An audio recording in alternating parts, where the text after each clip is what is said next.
Ruthless Compassion is a podcast that shows you how to become fiercely kind. I'm the host, Dr. Marcia Sirota, and in each episode, I get into it with experts and regular folks about the things that get in the way of what we want. Things like addiction and mental health, isolation and loneliness, difficult family and work relationships, and the importance of self-care. I want to help you overcome the obstacles to living your best life, and I want to inspire you to become a powerful kindness warrior. Peter Gray is a research professor of psychology at Boston College who has conducted and published research in neuroendocrinology, developmental psychology, anthropology, and education. He is author of an internationally acclaimed introductory psychology textbook, Psychology, published by Worth Publishers and now in its 8th edition, which views all of psychology from an evolutionary perspective. His recent research focuses on the role of play in human evolution and how children educate themselves through play and exploration when they are free to do so. He has expanded on these ideas in his book, Free to Learn, Why Unleashing the Instinct to Play Will Make Our Children Happier, More Reliant, and Better Students for Life, published by Basic Books. He also authors a regular blog called Freedom to Learn for Psychology Today magazine. He earned his undergraduate degree at Columbia College and a Ph.D. in biological sciences at the Rockefeller University. His own current play includes kayaking, long-distance bicycling, cross-country skiing, and vegetable gardening. We're so happy to welcome Peter Gray to the Ruthless Compassion podcast. Welcome, Peter Gray, to the Ruthless Compassion podcast. I'm very happy to be here. Well, I'm very happy to have you on the show because I've been reading your book, and I just think that the things that you're discussing are so important and so interesting. I'd just like you to share with the audience what you do and all about the things that you've been working on and writing these days.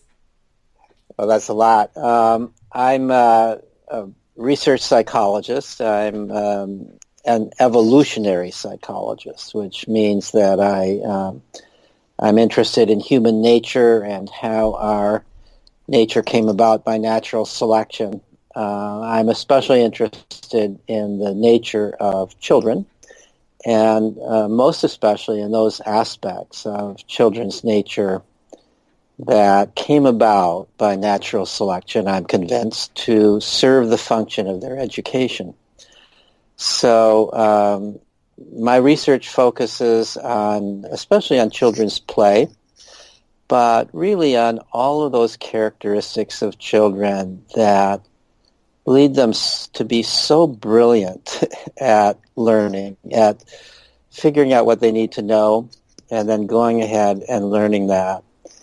You know, their curiosity, their playfulness, their sociability, their willfulness. I think that as a society, we underestimate children's abilities to educate themselves, and tragically, we put them in schools where we cut off their natural abilities to educate themselves, where we prevent them from following their curiosity, from playing. If they play, we call it recess, a break from learning rather than part of learning. Sociability becomes cheating if they're sharing answers, right? Children's natural ways of learning, and their willfulness, their desire to take charge of their own life. They're put in this setting where we prevent them from taking charge of their own life. It's so healthy that they want to take charge of their own life, make their own decisions, and so on. So I've been studying this in a number of different ways. I began many years ago looking at the graduates of a remarkably alternative school, a school that is as different as you can imagine from what we usually think of as school. This school is the Sudbury Valley School that I was studying. There are now actually dozens of schools modeled after the Sudbury Valley School all over the world, but Sudbury Valley was actually founded 50 years ago, and it was about 35 years ago that I first became acquainted with it and got curious about it and did a study of the graduates at that time. And what this school does is it accepts students from age 4 on through as late as late teenage years. So there's a whole range of children and teenagers from 4 on up. Today there's close to 200 students. There's something like 7 or 8 staff members, adult staff members of the school. There's a nice outdoor campus with woods nearby. There's a state park nearby. There's a pond on the campus. There's a lot of equipment for learning various kinds of things, doing various kinds of things. But children are absolutely free to play and explore in their own ways. They're not segregated by age in any way. There's no such thing as first graders or second graders and so on. They can go anywhere they want on campus, and they can do whatever they want as long as they don't break any of the school's rules. And the school's rules are made by democratic vote at the school meeting. So the school is, all the rules of the school are made by the school meeting. They're enforced by a democratic procedure that's modeled after the jury system of our larger community. That's the way the school operates. And that's how it's been operating for 50 years. And my research proved to me, when I first became interested in it, I was at least to some degree skeptical. I wanted to know what becomes of the graduates of this school. They've just been playing and exploring, doing what they want to do. How can they go on in life? I mean, that seems to violate our principles of what children have to do in order to go on and live a successful adult life. So at that time, there were already quite a number of graduates of the school, something like close to 90 graduates of the school, and I was able to locate most of them. And lo and behold, they were doing very well in life. A good portion of them went on to higher education, about the same percentage as would go on to higher education among the school population in general, from that sort of social class, sort of middle class, suburban people for the most part, although there was some range. So that was fast. They got into college. They did well in college. Even those who had never ever taken a course before, never taken a test, never read a textbook. We think of isn't this remarkable? I mean, we think of how a lot of people in our culture worry if somebody misses a week or two of school, they're going to fall forever behind. Well, here are kids who are missing the whole thing, and they're not falling behind, at least not as indicated by their ability to go on to higher education. And then the other interesting finding, I mean, many interesting findings came out of that study, but another one that came out of the study is that they went on to a wide variety of careers, and that many of them went on to wonderful careers, certainly making a good living for themselves, doing what they really love to do, that didn't require college. It turns out there's actually quite a lot of ways of making good living in our culture without going to college if you become skilled and passionate about something. So one of the findings from this study is that when children are free to follow their own interests, not only do they learn to read and write and do numbers and do the things that we think pretty much everybody needs to do, at least to some degree in our culture, but they also develop their own particular interests and passions. And it turns out that a good number of them then turn those into careers at the time they graduate or sometime after that from the school. And so that was a very interesting finding to me. So that study was kind of my introduction to a whole set of questions that I've been pursuing since then. How do children learn when they're free in this kind of an environment? What do we know about, why do we have the schools that we have? My observations indicate we really don't need these schools. Why do we have them? Where did they come from? The schooling, like the Sudbury Valley School, is less expensive. It's easier on everybody. There's much less anxiety. The staff are happier than the typical teachers are. The students are way happier than the typical students at our schools. So I got interested in the history of schooling and began to look into that a little bit. Why did schools come about? And then I also, kind of as an evolutionary psychologist, wanting to know, what are these What I can see is that children are playing and they're exploring, they're following their own interests, they're socializing, they're talking to one another a lot in this age-mixed environment where little kids are modeling themselves very often after bigger kids, and they're playing with one another, and in the process of playing, the older kids are kind of scaffolding the younger ones up to higher levels of activity. And so this all looked so natural that then I began to think, well, evolutionarily, where does this come from? And so I got interested then in hunter-gatherer cultures. Of course, we human beings were hunter-gatherer cultures for almost all of our biological evolution. It's only been about 10 or 11,000 years that we've had agriculture at all. And so that's a smidgen of time from an evolutionary perspective. So our instincts, including those educative instincts that I've just described that children have, would have come about when we were hunter-gatherers. So I began to wonder, well, what is hunter-gatherer childhood like? What do adults think about children and education and so forth in hunter-gatherer cultures? So I tried to look into the literature on hunter-gatherers. As listeners may well know, there are some groups of people in various isolated parts of the world who managed to survive as hunter-gatherers into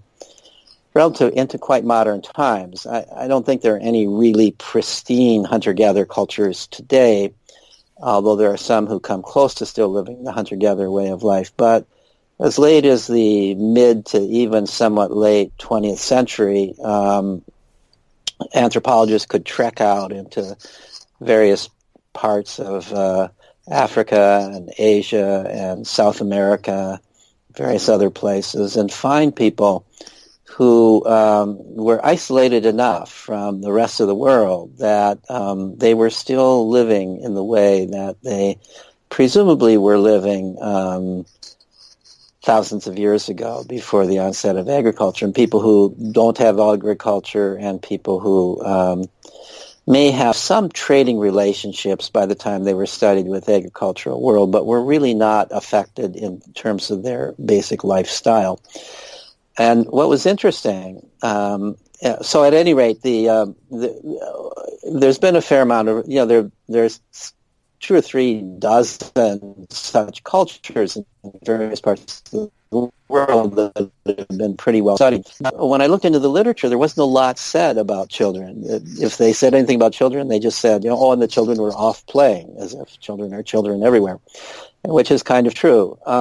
So I decided if I'm going to get any real information about children's lives, I maybe need to start interviewing anthropologists about what they observed, even if they didn't write about it. So one of my graduate students and I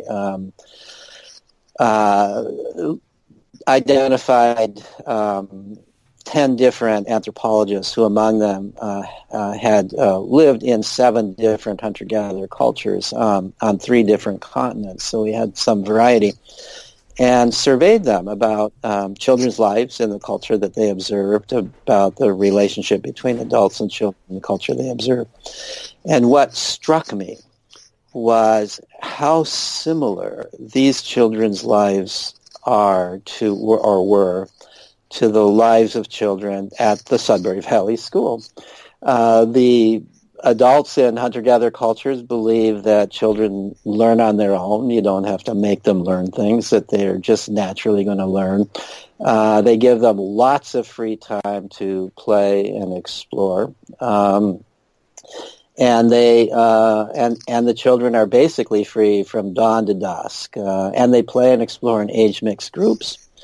And on their own initiative, not because anybody's telling them to, or even encouraging them to, play at those kinds of things that are important to their culture. They play at hunting and tracking and digging up roots and making dugout canoes, if it's a culture that uses dugout canoes, making the musical instruments of their culture, dancing the dances of their culture. In other words, all the culture activities that they see are important in their culture, in their bones. They may not consciously articulate this, but their DNA is telling them, I need to become good at these things that are important to the culture if I'm going to live a successful life in this culture.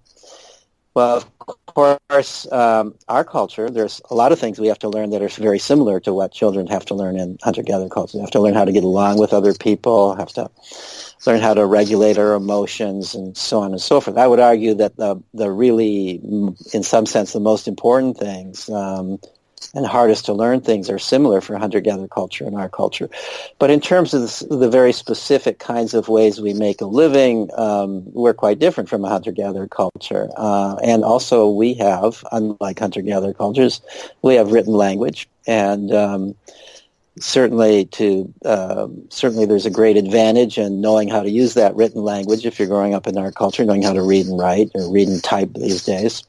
And we are a culture that has numbers and that does a lot of calculation for various kinds of reasons. And so it's good to have some understanding of that number system and how to do calculations, what the meaning of various kinds of calculations are in our culture.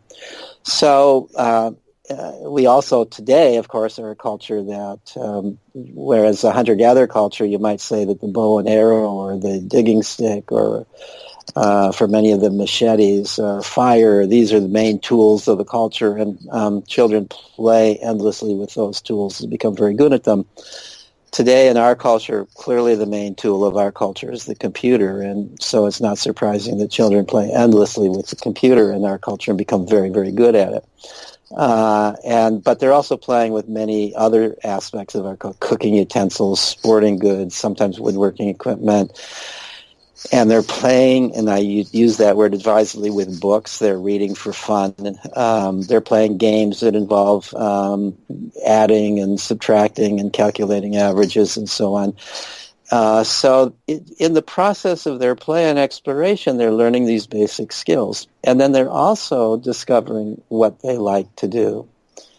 So just to give one or two examples of that. So in my original study, one of the graduates of the school was a young woman, was captain of a cruise ship.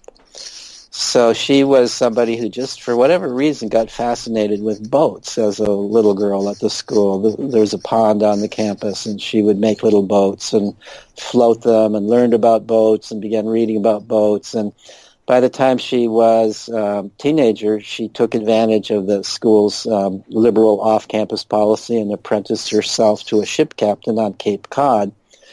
And by the time she graduated, she was pretty ready for her dream career, which was to be a ship captain herself. Another example, a woman who was, at the time of my study, a very successful pattern maker in the high fashion dress industry.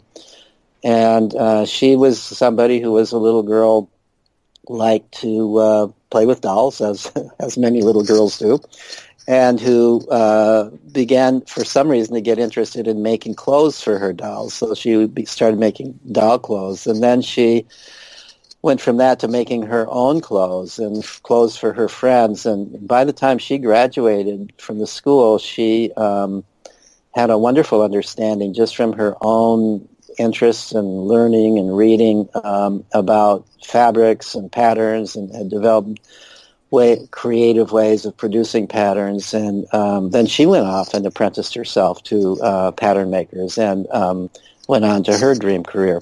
I could go through many such examples. One who's became a professor of mathematics, who even as a child developed an interest in a fascination with mathematics and invented on his own kind of discovered on his own many of the principles of mathematics. Another who became an inventor, who was into constructive play as a child, building things and creating things, and he became a machinist after he graduated, but then he became the kind of machinist who would build new machines to serve needs that nobody else had built a machine to do. So I could go on and on. I'm going to pause here and let you ask me some more questions, or else I would just continue on in this kind of vein. But what I've tried to do is give you some sense of the kind of research that I've done, and some sense of what in a way I've discovered through this research that is so runs so contrary to the way people in our culture think about child development.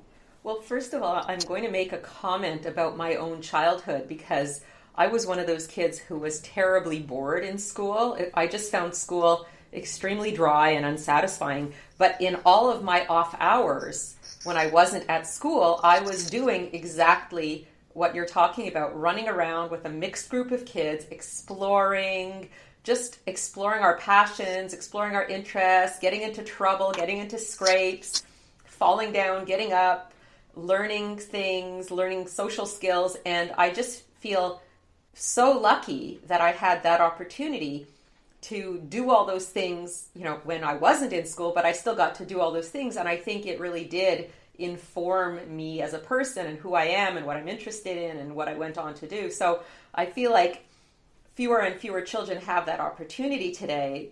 At least I had the opportunity to do it in my off hours, but now we're so regulated and children are, being driven from point A to point B and they don't get to do any of that. And it just seems like it's a very bad time for kids these days.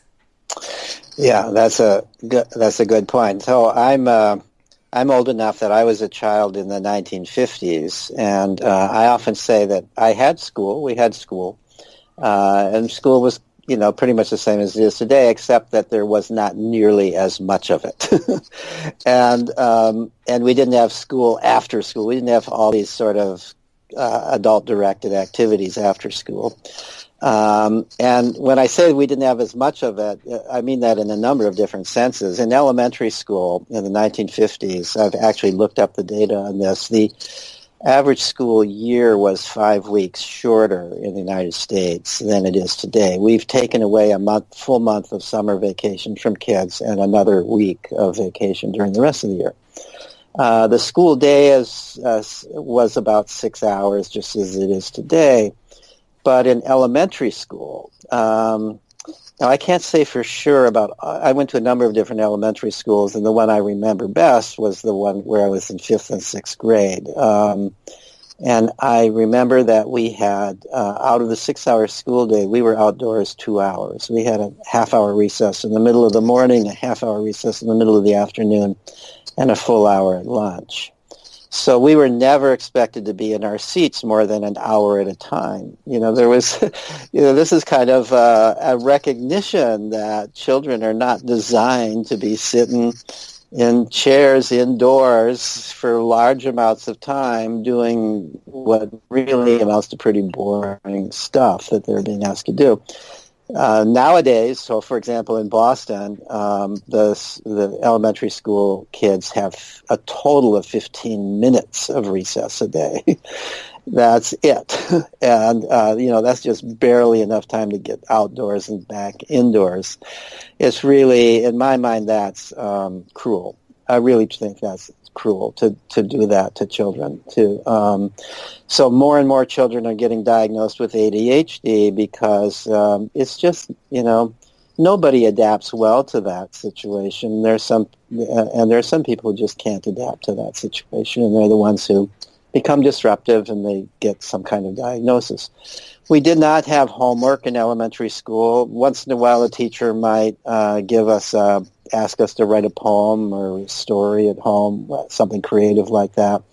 Never, though, did we carry books back and forth or bring home worksheets. Parents were not involved in our school. It wasn't the case that parents were supposed to be like assistant teachers at home, making sure that we were doing our work. That just didn't happen. Even in high school, when we began to actually we did have some homework in high school, not like most kids have today, but we had some.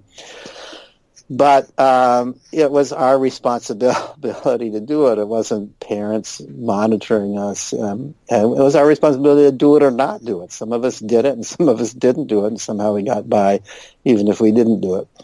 So school was just not taken as seriously. So I often say that I had school, but then I also had a hunter-gatherer education, which is what you're describing in your childhood. I spent and my friends and I were outdoors playing and following our own interests, doing our own things, probably many more hours per year than we were in school.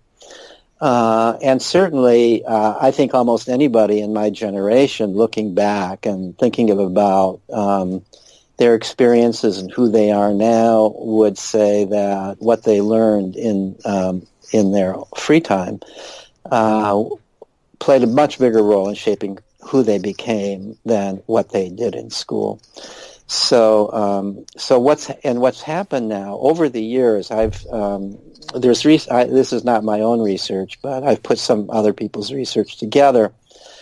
And what has happened over the years in the United States since the mid-1950s is that with every decade, children are less free than they were the previous decade. It's been a gradual change, but over a 60-year period, it has been a huge change, such that there's really no comparison between the freedom that the average child had in the 1950s and the lack of freedom that the average child has today. The range of movement, I mean, by the time I was 5 or 6, actually by the time I was 5, I had a bicycle and I could go anywhere in town on my bicycle. And if I went with my 6-year-old friend, I could go out of town on my bicycle. What parent allows that today for their 5 and 6-year-olds? Most parents don't allow their 10-year-olds to go bicycling any distance from home. It's really quite tragic, the degree to which children are limited in terms of their freedom of movement, their freedom to get away from adults and play independently of adults. So I think that's really so. This has been gradually changing. There's a number of reasons for the change, which are probably not hard to guess at. One is the increased fear that parents have, the society in general has.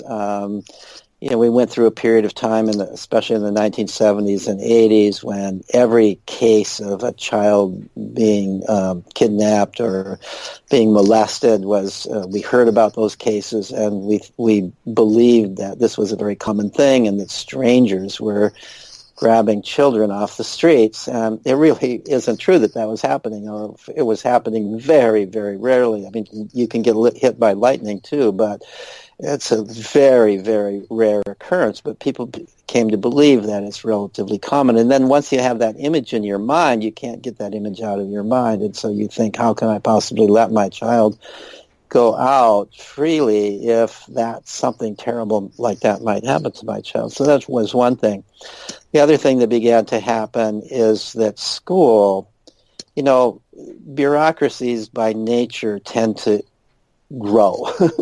They tend to want to become bigger, have more influence, and so on. So school is a bureaucracy everywhere, and it just keeps growing. It takes over more and more children's time, and sort of the story that goes with that is that children need so you start testing children, and they're not doing as well as the children in some other countries, and so therefore you assume that they need more schooling, therefore, and more testing and more drilling, so we won't fall behind the East Asian schools that motive began to occur, and it became all about test scores, which is silly.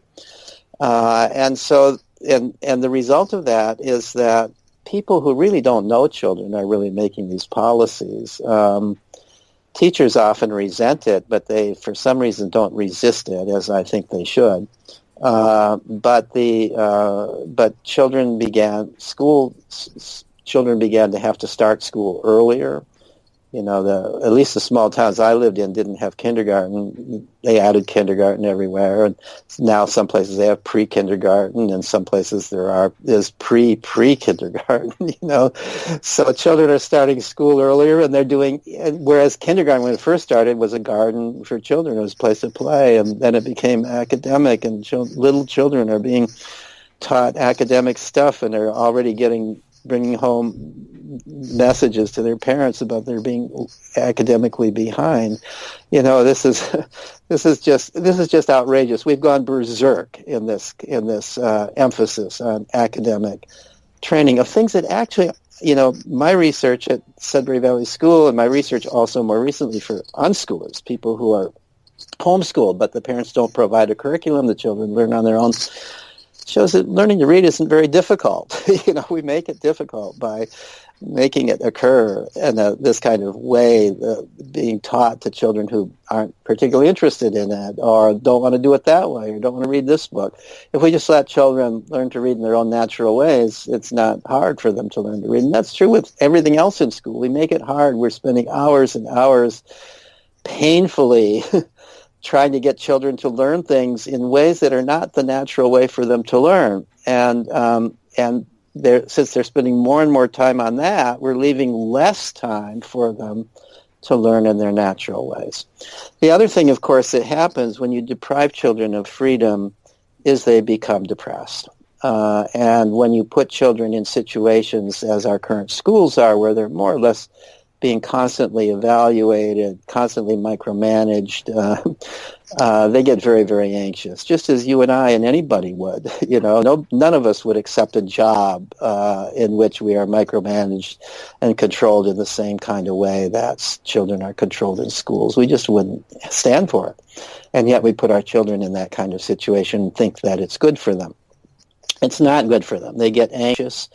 They get depressed, and the more we have emphasized schooling and the more we've taken away children's freedom to just go out and play, there's well-documented evidence that all sorts of mental disorders of childhood and adolescence are increasing. It's not just that we are identifying disorders that we didn't identify before or that we're assessing them differently. Even by standard clinical questionnaires that have been given in unchanged form over the decades, the degree of depression and anxiety, and specifically because these are the disorders that have been measured in a normative way over the decades, have increased enormously in the population. So, for example, the Minnesota Multiphasic Personality Inventory, the MMPI, has a scale built in it for depression, and there's a version of this for teenagers, and it's been given in the same form since really as far back as 1948. And when you look at and it's been given to normative groups of school-age children, high school-age children, and middle school-age children. And when you look at the mean scores for normative groups in different decades, what you find is that depression and anxiety have increased tremendously by those kinds of measures, such that if you looked at what would be today regarded as sort of the cutoff on the MMPI depression scale for suspected major depressive disorder, and you use that as a way of estimating the rate of major depressive disorder among teenagers, the rate of major depressive disorder today is about 8 times what it was in the 1950s, maybe more than 8 times, because it's in between the time that the last data point was taken and now, depression has, by a number of indices, has continued to increase. Similarly, there's a scale that assesses anxiety that suggests that somewhere between 5 and 10 times the rate suggests that children today, teenagers today, have somewhere between 5 and 10 times the rate of what would be diagnosed as a clinically significant anxiety disorder than they did in the 1950s. And these are gradual changes over time. The suicide rate among children age 15 and under in the United States is now 6 times what it was in the 1950s. The suicide rate for young people between the age of 15 and 24 is about 3 times what it was in the 1950s. Meanwhile, the suicide rate for older people has gone down. So over time, at least as measured that way, we have become a much worse world for children and teenagers, a better world for old people like me. So this is what has happened, what we've done. This is really what we adults have done to children over time.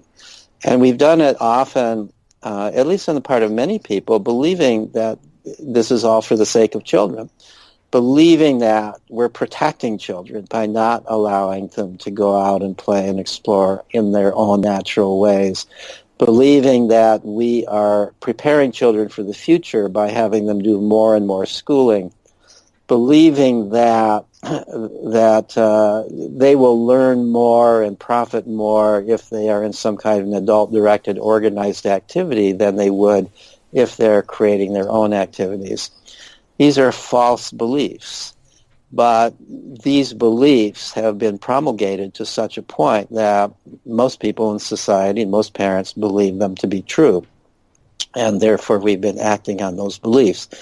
Increasingly, people begin to think, well, it's just natural for children to be anxious and depressed. That's the tragic state of human nature, of child's nature, and that's simply not true. That's simply not true. When I talk to hunter-gatherer anthropologists who studied hunter-gatherer cultures, they say that as far as they can tell, depression and anxiety doesn't exist among children in those cultures. They're all, it just doesn't exist. And why should it exist, right? I mean, why should children, why should adolescents be so stressed and so depressed, feel so hopeless? Children are designed to play, and you take away play, and life becomes very, very depressing. Children are designed to learn through play and learn through ways in which they're not being constantly evaluated, but you put them in situations where they're going to be evaluated, and of course they become depressed. This is not natural. These are not inborn disorders in childhood. This is what we have done by creating this kind of a world for children. So the natural question, as I stand here horrified by what you're saying, horrified but not surprised, unfortunately, because right. I've been very aware of the rates of increasing depression and anxiety among school-aged kids and writing a lot about it. And I've even been asked to be one of the outside therapists for someone for some of the kids in the colleges in Toronto here. So there's an epidemic, and it's sad because our premier has said that if she's reelected, she will put $2 billion into treatment of mental health. But she made no comments on prevention. She made no comments on right. finding the cause. So my question to you is, now that we know what the cause actually is, and I absolutely agree with you, what can we do to address this horrifying and really tragic situation? Right. Yeah, I agree with you that the general response of society is more therapy, right? I mean, all right, well, we do need therapy for people who have been damaged, but if we're going to correct this in the long run, we need prevention. We need to figure out what's causing all of this, and it's to me, it's there's a lot of reasons. I could spend all day talking about this. There's a lot of reasons for believing that it's a cause-effect relationship. You take away play and freedom from children, especially the ability to play and explore with other kids away from adults. And I want to really emphasize that, away from adults. You take that away, and you have put children you've taken the natural environment of childhood away from children. Children throughout history have spent huge amounts of time every day away from adults, playing and exploring with other children. That's how they're designed to learn how to do their own things. If there's an adult around there who's always solving their problems, who's always correcting them, who's always ready to pick them up when they fall down, who's ready to seize what the adult thinks is bullying and immediately stops it, sees the child climbing up a tree and says, "Oh no, you'll hurt yourself if you climb that tree." The adults in our society, at least today, can't refrain from intervening, and generally, in many societies, I don't think it's true in hunter-gatherer societies, but even when I was a kid, it was very valuable to get away from adults. You did not want to be told what to do all the time. You didn't want adults to know what you were doing, and that was healthy. you would get lost, and then you'd find your way home. You'd get into trouble, and you'd figure out how to get into trouble. And there were bullies. I mean, there are. Not everybody is nice. That's true for kids, and it's true for adults. But you learn how to deal with that, And you learn how to deal with failure and losses, and somebody doesn't like you, and you have to figure out, okay, so they don't like me now. Either I just go on to somebody else, or maybe I figure out how to get them to like me, But this is my problem to solve. It's and this is what children are not learning today, and this is why they're going off to college, and they're finding, as you know, because you have written about this, they're finding that what used to be regarded as the bumps in the road of life, the unpleasant things of life, become traumatic. They're not just problems to solve; they become emotional traumas, and that's because we have overprotected them from having to face those things. And how do children face those things? They face them in play, being away from adults, where they have to solve their own problem. The thing about play is it really is practice for adulthood, because in play, the children make their own decisions. The children solve their own problems. The children negotiate with their peers without an authority figure coming in and telling them, who gets to play first base, or who's catcher, and so on and so forth. They have to figure that out themselves and negotiate. And they're doing the things that we all have to do in adulthood, but they're doing it in this play environment where it doesn't matter if they fail. And that's the purpose of play. Really is to practice being an adult. And you can't practice being an adult if there's an adult there present who's doing the adult stuff for you. So that's what I think our society doesn't get, that it's just really, really important for children to get away from adults from the age of about 4 or 5 on, to the degree that more and more true as you get somewhat older.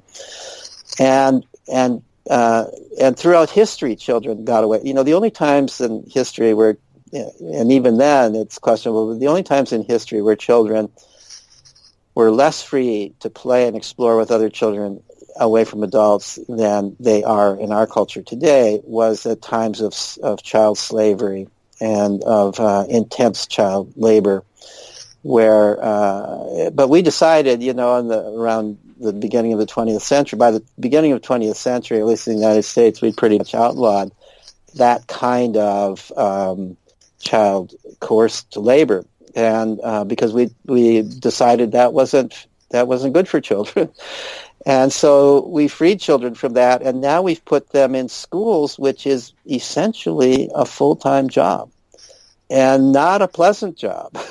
We've put them back into child labor. And this child labor doesn't accomplish anything. It's kind of meaningless child labor, It's just, and so that's the situation we put in. And then when they're not in school, we've got them in school-like activities. So I'm just convinced that if we want to reverse this trend, we have to find ways. First of all, it's an education thing. The adults of the world have to understand that play is important, and have to understand what play is. A soccer game directed by an adult coach is not play. And that's not a place where children are learning to be creative and learning how to negotiate with others and solving their own problems, because the coach is doing all of that. But the pickup game, where the kids just go out into a vacant lot and there are other kids there and they figure out how to create their own game, and that is play. And they're learning stuff that is way, way more important than soccer when they're doing that, or way more important than whatever the sport is that they're playing. We kind of think we're doing them a favor if we provide this manicured field and adult coaches and referees and umpires and so on. But in fact, we're not doing them a favor. What we're doing is depriving them of the experience of learning how to do things themselves. So we need to educate ourselves about this. We need to educate. It's something that I'm trying to do. I speak wherever I can. I write wherever I can about this. And I think a growing number of people in our culture are beginning to understand this, are beginning to recognize this. There hasn't yet been enough done about it, but there's more and more recognition that this is a problem that we have to solve.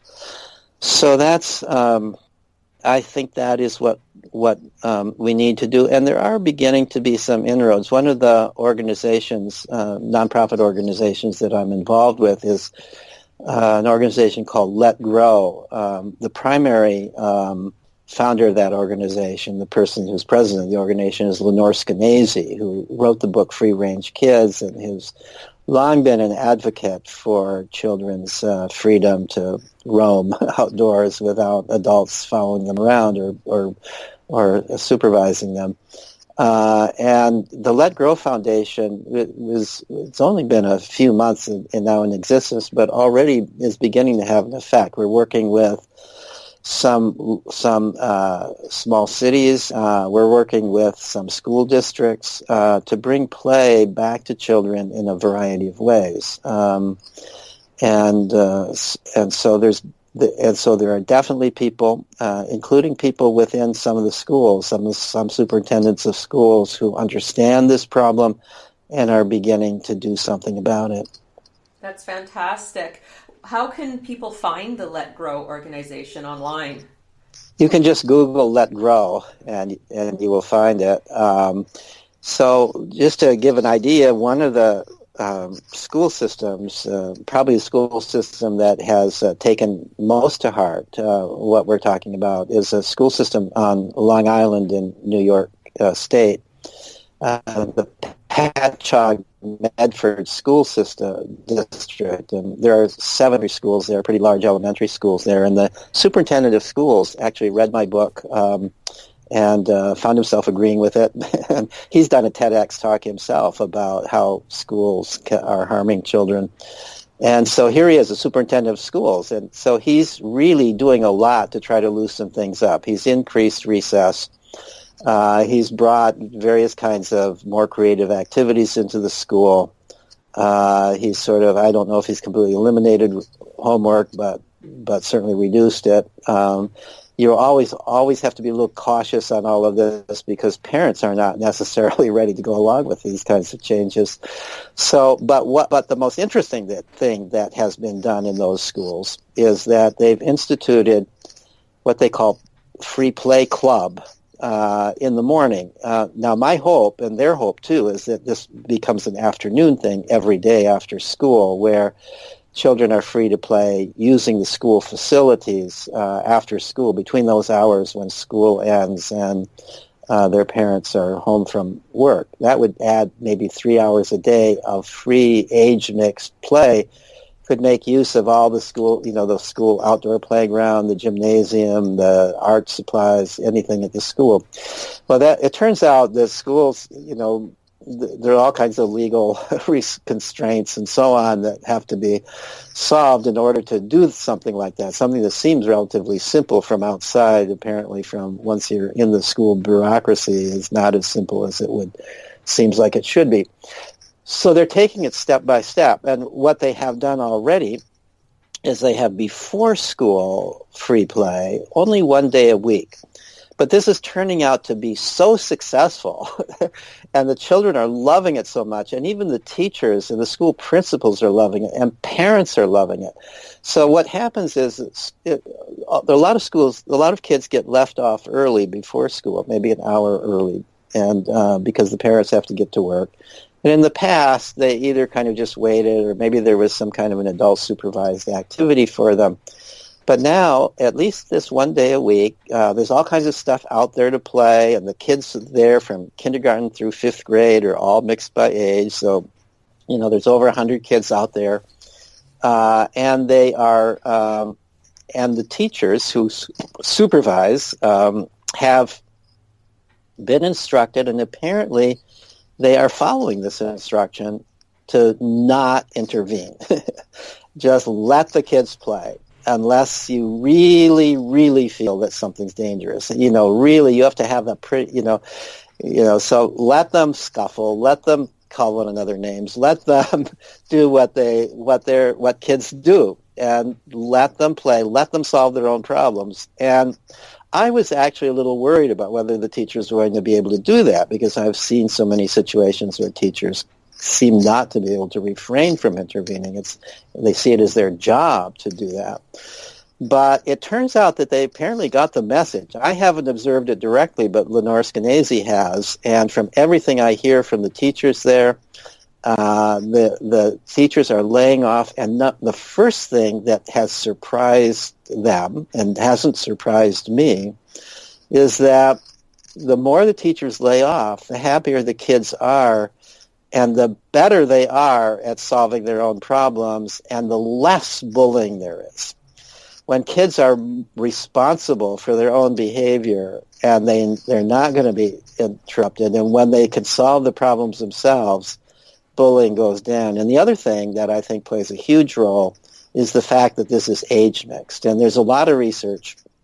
I shouldn't say a lot of research. I wish there was a lot of research on this topic.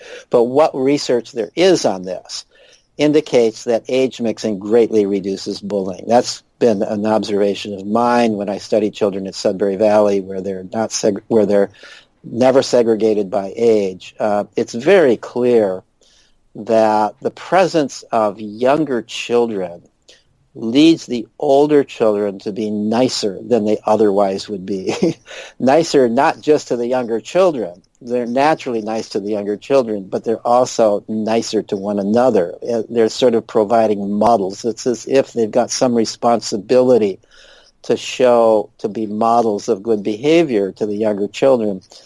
And that's, interestingly, what people are observing at these schools in the Patchogue-Medford School District. The kids they're playing in some sense roughhousing. They're playing like kids are supposed to rough, but they're not hurting one another, and they're not in any sense truly bullying one another. So, and the other thing that's happened, the other thing that has been pointed out in this kind of age mixed play is, there's always some, in any class of any age of kids, there are always some kids who are kind of socially withdrawn. Maybe they've been picked on. Maybe there are kids who are a little afraid of their age mates and so on. But in this setting where it's age mixed, the kid who's, say, in fifth grade, who's kind of doesn't know how to get along with fifth graders, gets drawn into play with much littler kids who really treasure playing with this bigger kid. And over time becomes more socially confident. I've seen that happen at Sudbury Valley School, and people are beginning to see that happen now at the Patchogue-Medford schools. There are also little kids who sometimes are, including Lenore observed one situation where she saw these two fifth-grade girls who had kind of adopted a kindergarten child, and they were sort of showing this child around and treating her as if she was their daughter, and they were introducing her to their friends. They were really very proud of this little girl. And Lenore was noticing this, and one of the teachers said, that little girl is a special needs child and is completely ignored by the children in her own classroom. And how nice it is that she's getting this social attention in this context.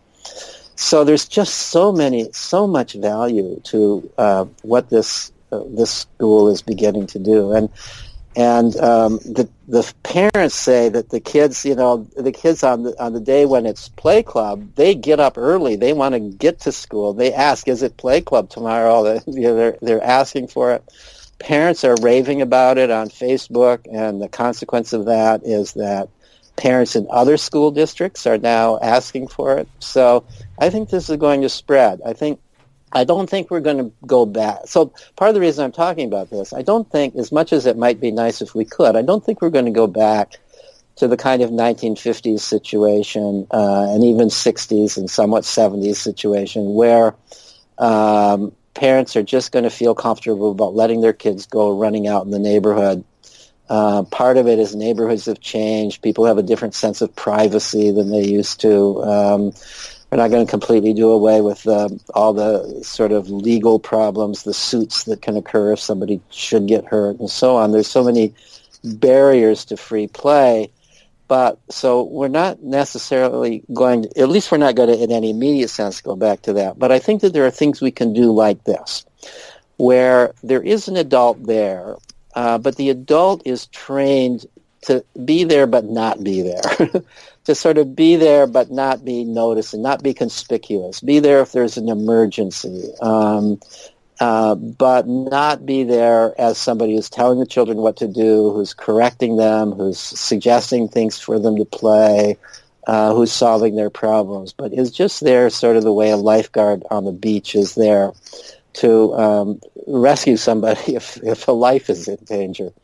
So that's and there are other ways that that's beginning to occur. So there are I don't know if you've heard of what are called adventure playgrounds. They used to be called junkyard playgrounds, where the playground is sort of these were developed many decades ago in various parts of Europe by people who noticed that kids often preferred to play in the dump as opposed to in the beautiful parks that were playgrounds that were created for them. The dump was much more interesting. There were so many things you could do in the dump, so much old boards and tires and stuff you could do, and you could build things there and so on. So they recreated a dump-like playgrounds, but without all the rusty nails, and some of the other hazardous things.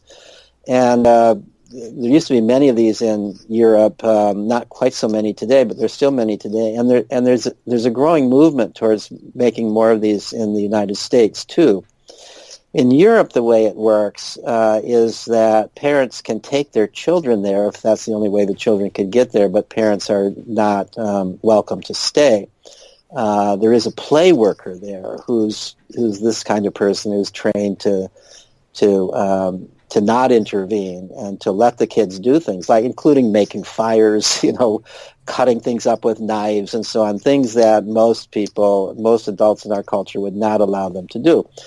But is there, so if the fire got out of hand, or if it looked like it would get out of hand, he would be there to know how to solve it. But amazingly, kids in this situation, I've seen films of it, I've talked to people who are involved with this, kids in this situation are pretty good at figuring out what's truly dangerous and where they can make a fire and so on without the adult's involvement. So I think those kinds of things are beginning to happen, and I think that there may be, what I'm hoping optimistically is that there's going to be an acceleration of this. And as this happens, parents are going to increasingly understand the value of children's free play. They're going to begin, instead of demanding, as so many parents do, especially in middle class and upper class neighborhoods, demanding more homework, they're going to start demanding less homework so that their children will have more time to play. I think that I do think this is going to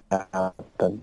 Well, I certainly hope so, and it's just very exciting. I've gone from being horrified to being cautiously optimistic, and good. And I feel that the things that you're doing with Let Grow and with Lenore, who I also interviewed recently, and she was wonderful to talk to. I think that initiative is fantastic, and I just want you to keep doing it because we desperately need it. Where can people find you if they're looking for you online? Well, I do a regular blog for Psychology Today called Freedom to Learn, and there are about 150 essays there on these kinds of topics that I've written over a number of years. So that's one place to look. You can follow me on Facebook. I would really recommend, if I might promote a little bit, my book, Free to Learn. I talk about all of these things in Free to Learn, and so I would, and I find that a lot of people who have read it have gotten back to me about the ways that it has influenced their way of dealing with their children. The other nonprofit organization that I'm involved with, which is a somewhat more radical organization than Let Grow, is the Alliance for Self-Directed Education. So, my interest in Sudbury model schooling, other kinds of settings where children are in charge of their own education, has led me, along with a number of other people, to start this nonprofit organization that is oriented towards disseminating information about this, how one does it, where these schools are, access to follow-up studies such as the one that I described at Sudbury Valley that about how well this is working, testimonials from people who've done this, and so on. So anybody who is considering that or is just curious about self-directed education, whether it might be a possibility for your own child, or even if you're just intellectually curious about what it is, I would recommend going to the website of the Alliance for Self-Directed Education. It's just self-directed, self-directed.org. Wonderful. And to finally end up, I mean, this has been such a wide-ranging and fascinating conversation. Do you have a call to action for the listeners today? Well, for listeners who are parents, I would ask you to think about what could you do to increase your child's autonomy, to allow your child to do things that your child maybe wants to do, but so far hasn't been allowed to do, or the child maybe just assumes that he or she isn't allowed to do it. What can you do to give your child more of the kind of experience that leads the child to understand that he or she can do something, can solve her own problem, can take risks and survive those risks? So really encourage that. The other thing is, if at the larger societal level, is there anything that you can do? I think this has to be a groundroots movement of people in some ways demanding opportunities for children to play. What can you do to, in your community, make it more possible for children, especially outdoor play, because that's what's most restricted now, for children to just go outdoors and play in settings that are safe enough that parents don't feel they have to be there managing what the child is doing. That's wonderful, Peter. I so appreciate you coming on the show today. I think there's so many important takeaway messages for our listeners, and I just want to thank you again for your time and these very fascinating and inspirational words. Well, thank you, and thank you very much for your interest and your involvement in helping make people aware of these issues. That was the incredibly inspiring Dr. Peter Gray, and I'm Dr. Marcia Sirota. If you liked this podcast, please subscribe and review it on iTunes. And please sign up for my free monthly wellness newsletter at marciasirotamd.com.